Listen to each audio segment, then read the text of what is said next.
dobro na večer. Ako bih pokušao biti ne samo meteorolog, nego i modni savjetnik, preporučio bih vam da pripremite jesensku odjeću i obuću.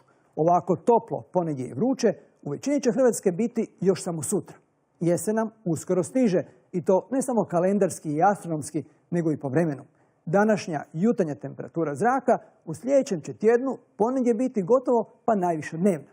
Iznadprosječno toplo razdoblje, kao malo koje u ovom dijelu godine, polako završava, a u sljedećem će tjednu temperatura zraka biti oko prosječne za prve dane jeseni, pa čak i niža. Posljedice to dolaska osjetno hladnijeg zraka sa sjevera i sjeverozapada Europe. Manja količina doći će nam već tijekom subote, a zamjetno veća i još hladnija u sljedećem tjednu, kada će rijetkima biti ugodno u kratkim rukavima, posebice u unutrašnjosti. No, sutra će još u Slavoniji, Baranji i Srijemu biti relativno toplo, ujutro od 12 do 14 stupnjeva, a poslijepodne čak oko 30 u sunčano vrijeme, ponegdje tek nakon jutarnje magle, uglavnom uz rijeke. Vedrine uz samo poneki oblak, ujutro i mjestimičnu maglu, bit će i u središnjoj Hrvatskoj, gdje će također temperatura zraka biti znatno više od prosječne, osobito poslijepodne. I u Gorju i na sjevernom Jadranu pretežno sunčano, na moru i vedru uz većinom slab vjetar te mirno i malo valovito more, temperature više od uobičajene za drugu polovinu rujna i mnogima još ugodne za kupanje. Temperatura zraka ujutro od 19 do 22, u unutrašnjosti 10 do 13, a poslijepodne između 27 i 29 stupnjeva.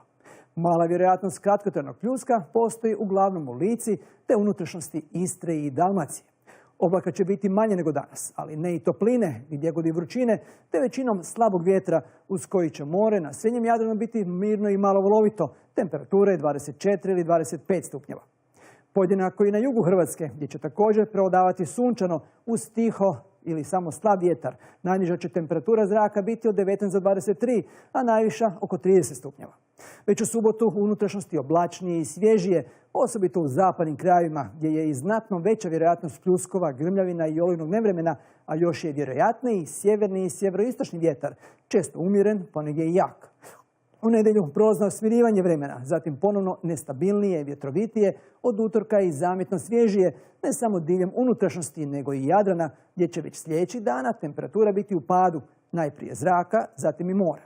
Pljuskova i grmljavine u subotu će biti na sjevernom i dijelu srednjeg Jadrana, a u ponedjeljak vjerojatno i na jugu. Osim njih, probleme nekima od subote navečer do nedjelje ujutro može stvarati i jaka bura s olujnim udarima, uglavnom na sjevernom dijelu, a u ponedjeljak najprije umjereno jugo, zatim još jača bura, koja će potrajati i u nastavku novog tjedna. Tko je poželio hladnije vrijeme, uskoro će ga dobiti. Ugodna večer.